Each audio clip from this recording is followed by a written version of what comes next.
Hello friends, कैसे हैं आप लोग।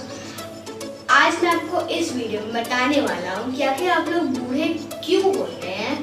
तो बहुत से लोग इस टॉपिक के बारे में ज़्यादा इन्फॉर्मेशन गेन नहीं करना चाहते हैं, क्योंकि उन्होंने अपने दिमाग में ये फीड कर लिया है कि हाँ, हर इंसान एक न एक बार बूढ़ा होता ही है और उनको भी एक न एक बार बूढ़ा होना ही है। अगर आप भी ऐसा ही सोचते हैं तो इस सोच को निकाल दीजिए, क्योंकि हमारी जो लाइफ स्पैन होती है वो इनफाइनाइट होती है, पर कुछ फिनोमिनन्स की वजह से हम लोगों की लाइफ स्पैन इनफाइनाइट से घट के ऑलमोस्ट 1 सेंचुरी तक ही रह जाती है। तो इस वीडियो में मैं आपको बताने वाला हूँ कि आखिर आप लोग बूढ़े क्यों होते हैं, आपके बूढ़े होने की वजह क्या है, और आप जब बूढ़े हो जाते हैं, लोग जब बूढ़े हो जाते हैं तो उनकी डेथ क्यों हो जाती है। और इस वीडियो के एंड में मैं आपको कुछ ऐसे स्टेप्स बताऊंगा जिनको फॉलो करके आप अपनी लाइफ स्पैन को कुछ महीनों के लिए बढ़ा सकते हैं। So without any further delay, let's dive deep inside this video titled why do we get old.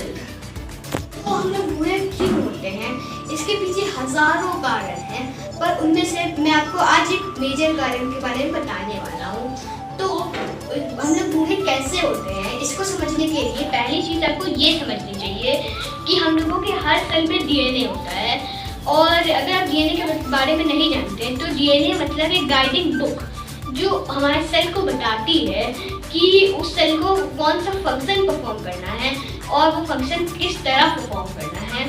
पर डीएनए हमारे सेल को सिर्फ इतना ही बताता है कि उस सेल को कौन सा फंक्शन परफॉर्म करना है और कैसे परफॉर्म करना है। डीएनए हमारे सेल को ये नहीं बताता कि वो सेल अभी जिस बॉडी का पार्ट है वो बॉडी जब ग्रो करेगी तो उस सेल को उस बॉडी का कौन सा ऑर्गन का पार्ट बनना है। तो ये इंफॉर्मेशन, ये चीज़ हम लोगों के एपिजेनोम में स्टोर होती है। यानी कि सिंपल वर्ड्स में कहूँ तो एपिजेनोम हमारे सेल को ये बताता है कि हम लोग कि वो सेल जिस अभी बॉडी का पार्ट है वो बॉडी जब ग्रो करेगी तो उस सेल को किस ऑर्गन का पार्ट बनना है। तो एपिजेनो और डीएनए के कॉम्बिनेशन ऑफ वर्क से हमारा सेल अच्छी तरह से काम करता है। तो हम लोग बूढ़े कैसे होते हैं, इसको समझने के लिए दूसरी बात आपको ये समझनी पड़ेगी कि हम लोगों के हर सेल का आउटर स्ट्रक्चर भी ऑलमोस्ट सेम होता है। हर सेल का आउटर स्ट्रक्चर सेम होता है। उसके जैसे कि सेल के बॉर्डर को हम लोग कहते हैं सेल मेम्ब्रेन, और सेल मेम्ब्रेन के अंदर मौजूद होता है साइटोप्लाज्म नाम का लिक्विड, और उस लिक्विड के बीचों बीच यानी कि सेल के सेंटर में मौजूद होता है उस सेल का न्यूक्लियस, और उस न्यूक्लियस में होते हैं हजारों क्रोमोसोम्स, और उन क्रोमोसोम्स में ही होते हैं उस सेल के डीएनए। तो होता ये है कि जब हमारे क्रोमोसोम्स यानी कि हमारी बॉडी जब हीट के कांटेक्ट में आती है तो हमारे क्रोमोसोम्स ब्रेक हो जाते हैं, मतलब हमारे सारे के सारे क्रोमोसोम्स डिस्ट्रॉय हो जाते हैं। पर हमारे क्रोमोसोम्स अपने आप को रिकवर कर लेते हैं हमारे सेल के अंदर मौजूद प्रोटीन से। पर हमारा जो एपिजेनोम होता है, जो कि हमारे सेल में होता है, वो अपने आप को टोटली रिकवर नहीं कर पाता। यानी कि वो अपने आप को सिर्फ 99 to 98% ही रिकवर कर पाता है, बाकी 1 to 2% वो अपने आप को रिकवर नहीं कर पाता है। और ये परसेंटेज यहाँ पे है इंफॉर्मेशन, यानी कि एपिजेनोम अपने आप को 99 to 98% इंफॉर्मेशन ही अपने रिकवर कर पाता है, बाकी उसकी 1 to 2% इंफॉर्मेशन लॉस हो जाती है, और सालों तक यही चलता रहता है। और इसी प्रोसेस की वजह से आपके एपिजेनोम में मौजूद बहुत सारी इंफॉर्मेशन लॉस हो जाती है, और इसी की वजह से हम लोग बूढ़े होते हैं। तो ये तो बात हो गई कि हम लोग बूढ़े क्यों होते हैं। अब आपके दिमाग में एक क्वेश्चन ज़रूर आया होगा कि जब हम लोग बूढ़े इसी प्रोसेस से होते हैं तो हम लोगों की बूढ़े होते समय डेथ क्यों हो जाती है। जब लोग बूढ़े हो जाते हैं तो उन लोगों की डेथ क्यों हो जाती है।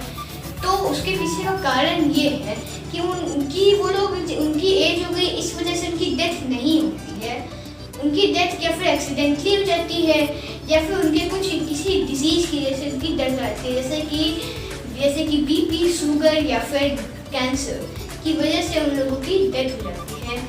और या फिर उनके बॉडी में बैक्टीरिया वायरस के होने से भी उनकी डेथ हो जाती है। अब क्योंकि हमारा जो इम्यून सिस्टम है, जो कि हम लोगों की बॉडी को बैक्टीरिया और वायरस से बचाता है, वो भी इम्यून सेल्स का एक कलेक्शन है, और जब सारे सेल्स की एपिजेनोम की इंफॉर्मेशन बिल्कुल लॉस्ट हो जाएगी तो सेल अच्छी तरह से काम नहीं कर पाएंगे। इसलिए हमारा इम्यून सिस्टम भी अच्छी तरह से काम नहीं कर पाता है, जिससे कोई भी छोटा सा बैक्टीरिया और वायरस भी हमारी बॉडी में अगर एंटर करता है तो वो बूढ़े लोगों की जान लेने के लिए काफ़ी होता है। तो अब आप ये जान चुके हैं कि आखिर हम लोग बूढ़े क्यों होते हैं, कैसे होते हैं, और हम जब लोग बूढ़े हो जाते हैं तो उनकी डेथ क्यों हो जाती है। तो जैसे कि मैं आपको वीडियो के स्टार्टिंग में ही बताया था कि वीडियो के एंड में मैं आपको ऐसे स्टेप्स बताऊंगा जिससे आप अपनी लाइफ स्पैन को इंक्रीज कर सकते हैं। तो step number 1, consume more and more protein. ज़्यादा से ज़्यादा प्रोटीन कंज्यूम करने से होता ये है कि जब आपका क्रोमोसोम्स ब्रेक डाउन होता है किसी भी फिनोमिनन से, तो आपके क्रोमोसोम्स जो आपके सेल के अंदर के प्रोटीन से रिकवर होते हैं। तो अगर आप ज़्यादा से ज़्यादा प्रोटीन इंटेक करेंगे तो आपके क्रोमोसोम्स एनर्जेटिकली रिकवर होंगे।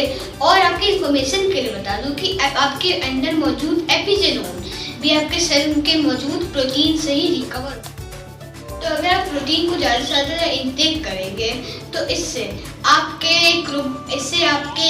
एपिजेनोम में लूजिंग इंफॉर्मेशन का रेट बहुत ज़्यादा डिक्लाइन में चला जाएगा, यानी कि वो 1% से लेकर 0.9 to 0.8% भी जा सकता है। Number 2, stay healthy. आपको हमेशा हेल्दी रहना चाहिए। ये तो आपको पता ही होगा, पर हमें हेल्दी क्यों रहना चाहिए? हाँ, बस हम लोगों को फिट और अपनी बॉडी को एनर्जेटिक रखने के लिए हेल्दी रहना चाहिए। और हेल्दी रहने के और भी बहुत सारे रीजंस हैं, जैसे मतलब हेल्दी रहने से आपका इम्यून सिस्टम अच्छी तरह से काम करता है और वो बैक्टीरिया और वायरस से लड़ सकता है। पर क्या आपको पता है कि आपके हेल्दी रहने आपकी लाइफ स्पैन को भी इंक्रीज कर सकता है? जी हाँ, जब आप हेल्दी रहते हैं तो जब आप एज्ड होते हैं तो आप एनर्जेटिक और फिट रहेंगे अगर आप एज्ड हो जाएंगे तो। और ऊपर से आपके डेथ रेट भी बहुत ज़्यादा कम हो जाएंगे क्योंकि आपका इम्यून सिस्टम अच्छी तरह से काम करेगा, क्योंकि आप हेल्दी हैं और आप हेल्दी खाना खाते हैं। तो वैसे तो बहुत सारे स्टेप्स हैं अब आपके लॉन्ग लाइफ स्पैन को कंटिन्यू रखने के लिए।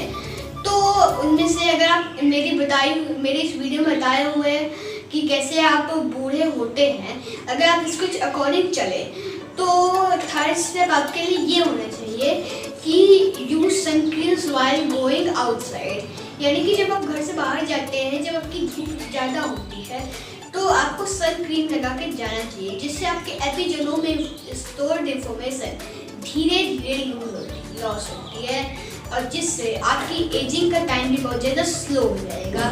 मैं आपको प्रेफर करूँगा कि आप सेकेंड और थर्ड स्टेप ज़रूर फॉलो करें। और जैसे कि मैंने आपको वीडियो में बताया था वीडियो के स्टार्टिंग में कि हम लोगों की जो लाइफ स्पैन होती है वो इनफाइनाइट होती है, तो आपने सही सुना था, हम लोगों की लाइफ स्पैन इनफाइनाइट ही होती है। पर कुछ रीज़न की वजह से हमारी लाइफ स्पैन इनफाइनाइट से ऑलमोस्ट कमी हो जाती है, 100 ईयर तो 80 ईयर्स हो जाती है। तो अगर आप ऐसे इन फिनोमिनन को यूज़ करेंगे, इन स्टेप्स को यूज़ करेंगे तो आप अपनी लाइफ। तो आपको ये वीडियो कैसी लगी मुझे कमेंट करके ज़रूर बताइएगा। इस वीडियो को ज़्यादा से ज़्यादा तो लाइक कीजिए और अपने फ्रेंड्स के साथ शेयर कीजिएगा। और अगर आप चाहते हैं कि मैं इस वीडियो का पार्ट 2 लाऊँ, यानी कि मैं और भी रीजन बताऊँ कि हम लोग कैसे बूढ़े होते हैं और हम लोग अपनी लाइफ स्पैन को कैसे बढ़ा सकते हैं, तो इस वीडियो को लाइक कीजिए और मेरे चैनल साइंटिफिक साइंस और इस वीडियो को अपने बाकी सारे साइंटिफिक दोस्तों के साथ शेयर कीजिएगा। और मेरा न्यू चैनल साइंटिफिक साइंस को ज़्यादा से ज़्यादा सपोर्ट कीजिए। और अगर आपको मेरे चैनल को सपोर्ट करना है तो सब्सक्राइब बटन को ऑन करके बेल आइकन भी दबा दीजिएगा और का ऑप्शन ज़रूर सेलेक्ट कीजिएगा, क्योंकि मैं आपके लिए ऐसे ही इंटरेस्टिंग और नॉलेजेबल वीडियोज़ बनाता रहता हूँ। तो चलिए मिलते हैं अपनी नेक्स्ट वीडियो में। Thanks for watching this video.